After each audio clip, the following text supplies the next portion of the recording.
Neymar বিশ্বকাপ দলের সুযোগ পাবেন কিনা এই প্রশ্নটার উত্তর 18 মে কার্লো আনচেলত্তি জাতীয় দল ঘোষণা করবেন তার আগে, অথবা পৃথিবী ধ্বংস হয়ে যাওয়ার আগে। যেটা আগে ঘটবে তার আগে বলা সম্ভব না। এই কারণে বলা সম্ভব না, নেইমারের ভাগ্যটা ঝুলে ছিল অনেক কিছুর উপরে। সেখানে কার্লো আনচেলত্তি শুধু ডিসিশন নিতে পারবেন না, এটাই স্বাভাবিক। এবং মজার ব্যাপার হচ্ছে যে রিসেন্টলি এস্তাভো উইলিয়ানের ইনজুরির কারণে সেই ভাগ্যটা আরও একটু বেশি শক্তপোক্ত হয়ে গেছে। সো নেইমারের ভক্ত যারা আছেন তারা নড়ে চড়ে বসতেই পারেন যে নেইমারকে কি জাতীয় দলে দেখা যাবে কি না, তাই না? এই ব্যাপারটা আপনারা ভাবতেই পারেন। ওয়েল, আসেন এই বিতর্কে যাওয়ার আগে আমরা যেই বিতর্কটা শুরু করতে চাই সেটা হচ্ছে যে কার্লো আনচেলত্তি ফ্রান্সের সাথে ম্যাচ খেলছেন, হেরে গেছেন, তারপর আবার দলের কিছু চেঞ্জ আনছেন, ক্রোয়েশিয়ার সঙ্গে 3-1 জিতছেন।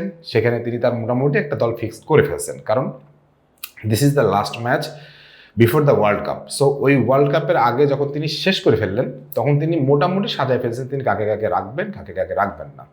কিন্তু এর মধ্যে এস্তাভো উইলিয়ান যখন ইনজুরিতে পড়ে গেল, এস্তাভো উইলিয়ান ইনজুরিতে পড়ার পরে ডেফিনেটলি নেইমারের জন্য একটা লাস্ট চান্স, লাস্ট হোপ বা লাস্ট লাইট দেখা তো যাচ্ছেই। সো এখন ব্যাপারটা হইলো যে নেইমারকে জাতীয় দলে নিতে হইলে কি করতে হবে বা কি প্রয়োজন ছিল, কার্লো আনচেলত্তি কি চাচ্ছিলেন? দেখেন, কার্লো আনচেলত্তি বরাবরই বলে আসতেছেন আমি হাফ ফিট নেইমারকে চাই না, আমি ফুল ফিট নেইমারকে চাই। সো ফুল ফিট নেইমারের কথা যদি আমরা বলি, ডেফিনেটলি নেইমার ফুল ফিট হতে পারেননি, হতে পারবেন না। বিশেষত যখন সে ইনজুরি থেকে ফিরে আসছে তার মিনিমাম 15 থেকে 20টা ম্যাচ খেলা দরকার ছিল। ইভেন আন্তর্জাতিকেও খেলতে পারেন নাই, যদি ক্লাবও ধরি 15 থেকে 20টা ম্যাচ খেলার দরকার ছিল, সেটা তিনি পারেন নাই। এখন সামনে আছে তার 5-6টা ম্যাচ বা 7টা ম্যাচ, সেই ম্যাচগুলো খেলে কি তিনি নিজেকে প্রমাণ করতে পারবেন? বাট রিসেন্টলি তিনি অনেকগুলো চোখ ধাঁধানোর গোল করছেন, অ্যাসিস্ট করছেন, 90 মিনিট খেলছেন, তারপরেও কি খুশি হওয়ার মতন কোনো জায়গা আছে? যদি আপনি চোখ বন্ধ করে একদম ইমানি দৃষ্টিতে দেখেন, আমি বলবো আপনি নিজেও বিশ্বাস করেন যে নেইমার এখনো সেই ফিটটা না, বা নেইমার সেই রকম নেইমার হতে পারেননি যেরকম নেইমারটা ছিলেন। সো ওই জায়গাটা থেকে চিন্তা করলে নেইমারের জন্য আসলেই জায়গাটা কঠিন। নেইমারকে দলে দেখার আমি অন্তত কোনো হোপ দেখছিলাম না বা দেখি না। কিন্তু শেষ সুযোগ নাকি শেষ বিদায়, কি হতে পারে? এটা যদি বিশ্লেষণ করি তাহলে আমি বলবো, বিশ্বকাপ যে অধিনায়ক কাফু বলছেন যে নেইমার যে পর্যায়ে আছে তাকে অনেকগুলো ম্যাচ খেলা উচিত ছিল, সেটা সে খেলতে পারেনি। সো আমার মনে হয় নেইমারের ভাগ্যটা এখনও অনিশ্চিত। জিকো বলতেছেন নেইমারের বিপক্ষে যে নেইমার যে অবস্থায় আছে তাকে এই মুহূর্তে অন্তত জাতীয় দলে নিয়ে যাওয়াটা ঠিক হবে না। কিন্তু এখানে প্রশ্নটা হচ্ছে যে ব্রাজিলের প্রেসিডেন্ট যখন কার্লো আনচেলত্তির সাথে দেখা করলেন তখন তিনি তাকে বললেন নেইমারকে রাখতে, কারণ ব্রাজিল দেশে 47% মানুষ এখনো মনে করে নেইমারকে জাতীয় দলে দরকার, এই অবস্থায় এই মুহূর্তেই দরকার। যদি এটা যদি চিন্তা করেন তাহলে ডেফিনেটলি একটা চাপ তো আছে, ফ্যান ফেভারিট খেলোয়াড় চাপ তো থাকবেই। কিন্তু প্রশ্নটা হলো যে কার্লো আনচেলত্তি তাকে নিয়ে যে করবেনটা কি? এই নেইমার বর্তমান যে নেইমারটাকে আছে, এই নেইমারটাকে নিয়ে করবেনটা কি? দেখেন, এই নেইমারকে নিয়ে আমি সারাটা ভিডিও, প্রত্যেক জায়গায় আমার ভিডিওতে বলছি, এর আগে যতগুলো ভিডিও করছি সব জায়গায় বলছি যে দেখেন, নেইমারকে কখনোই ফুল টাইম গেম টাইম দেওয়া হবে না। যদি নিয়ে যাওয়া হয়ও সর্বোচ্চ তাকে ইম্প্যাক্ট প্লেয়ার হিসেবে নামানো হইতে পারে, লাইক 30 মিনিট 20 মিনিট। নেইমারের মতন একটা লোক 20-30 মিনিট খেলতেছে, এটা হয় না। এটা হয় না কেন? বর্তমান যে ব্যালেন্সটা আছে বা যে ব্যালেন্সটা হবে, সেই ব্যালেন্সের ভেতরে নেইমার ঢুকে গেলে একটা ঝামেলা তৈরি হবে। আপনারা যারা একটু ফুটবল কম বেশি বুঝেন, নেইমার খারাপ খেলোয়াড়, ভালো খেলোয়াড়, দুর্দান্ত খেলোয়াড়, এই তর্কে আমি যাচ্ছি না।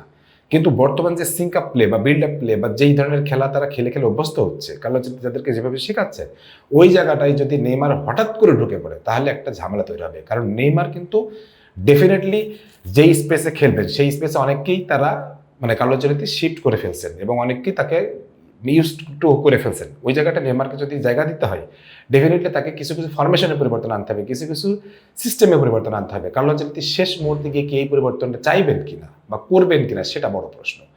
কিন্তু কার্লো আনচেলত্তি এমন একজন লোক যিনি ইউসিএল এর ম্যাচে, দুর্দান্ত ম্যাচেও তার স্টার প্লেয়ারকে বসায় রাখেন। সো নেইমারকে বিশ্বকাপে বসায় রাখবেন বা নেইমারকে খেলাবেন না, নেইমারকে জাতীয় দলে নেবেন না, এটা খুব বেশি অবাক হওয়ার কিছু নাই। কার্লো আনচেলত্তি এরকম টাইপের লোক না যে আপনি তাকে প্রেশার দিবেন, মিডিয়া প্রেশার দিবে আর নেইমারকে নিয়ে চলে যাবে, এটা না। কিন্তু স্যান্টোসের হয়ে রিসেন্টলি নেইমার যেরকম পারফরমেন্স দিতেছে আশাবাদী হয়তো হওয়া যায়। কিন্তু ওই যে বললাম 18ই মের আগে নেইমার কতগুলো ম্যাচ খেলবেন, কতগুলো ম্যাচে ইম্প্যাক্ট রাখবেন, কেমন খেলবেন, তার ফিটনেস কেমন, ভাই এটা চোখে দেখলেই বোঝা যাচ্ছে যে নেইমার ঠিক নেইমারিও খেলাটা খেলতে পারছেন না। ওটা পারবেন না তো, কারণ উনি যে ইনজুরি থেকে উঠে আসছেন ওখান থেকে খুব তাড়াহুড়া করে উঠে আসছেন। ওখানে তিনি বিশ্বকাপ দলে জায়গা পাওয়ার জন্য প্রচুর পরিমাণ চেষ্টা করতেছেন, কিন্তু ওই জিনিসটা আনতে গেলে তো তাকে আরো আরো আরো বেশি সুযোগ দেওয়া দরকার ছিল। আন্তর্জাতিক ম্যাচগুলো খেলতে পারলেন না, সে লাস্ট খেলছে 2023-এ। সো এই জন্য বলতেছি নেইমারকে জাতীয় দলে দেখতে হলে ডেফিনেটলি আপনাকে অদৃষ্টের উপর কিছুটা নির্ভর করতেই হবে, ভাগ্যের উপরে। কিন্তু ব্রাজিলের যারা ফ্যানরা আছেন তাদেরকে আমি শুধু এটুকু বলবো যে একটা শেষ সুযোগ হয়তো আপনাদের সামনে দেখা যেতে পারে, সেটা হচ্ছে এস্তাভো উইলিয়ানের ইনজুরিটা। এস্তাভো উইলিয়ানের ইনজুরিটা এমন একটা পর্যায়ে গেছে, তাতে আমার মনে হচ্ছে এস্তাভো উইলিয়ানকে হয়তো বা স্কোয়াডে বাইরে রাখা হবে। যদি বাইরে রাখা হয় নেইমারের জন্য একটা শেষ সুযোগ বা দ্য লাস্ট লাইট হতে পারে। এছাড়া নেইমার যেভাবে খেলতেছেন আমার অন্তত মনে হয় কার্লো আনচেলত্তি নিয়ে যাবেন না।